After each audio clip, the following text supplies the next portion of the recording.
Inshaalloh yaqinda to'y. O'g'lim Abdullohni uylantirmoqchimiz, suvchilikka borvaman. Ha, men qaynona bo'laman va men kuyovning onasiman. Bo'lajak kelinim bizni xonadonimizga mebel olib kelishni umuman xohlamayman. Yaqinda bir tanishimizning qizini to'yi buzildi. Nimamush, kelin tomonidan olib borgan mebeli kuyovi onasiga yoqmaganmish. Bunaqa qaynonlarga nima degan bo'lardinglar? Izohlarda fikringizni yozib qoldiringlar. Aqllilik qilmoqchi emasman-u, o'g'il o'stirayotgan onajonlar to'yga mebelni o'zimiz olaylik. Sababi kelinga deb olayotgan mebeldan kelindan ko'ra ham ko'proq o'g'limiz foydalanadi. Undan ko'ra, kelinglar premium kачестводagi mebellarni qayerdan olish sizlarga ko'rsataman.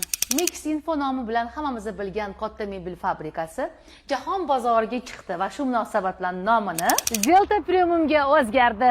Bu shunchaki kichkina mebel do'koni emas, katta fabrika va siz aynan qidirayotgan premium sifatdagi mebellar fabrikasi.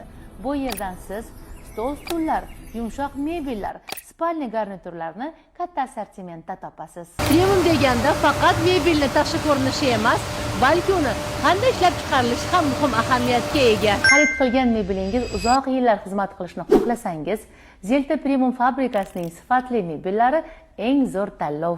Ko'rib turganinglardek, bu yerda har bir jarayon tizimli ravishda etapdan etapga, ya'ni bo'limdan bo'limga o'tkazilmoqda.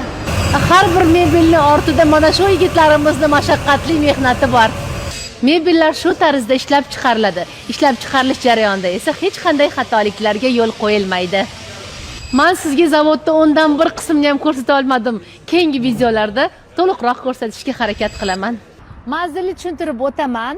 Ibn Sino, Beltepa, Yangi Tashmiydan O'rizor ketaverishda shundoqqina yo'lni yuzida Zelta Premium do'koni.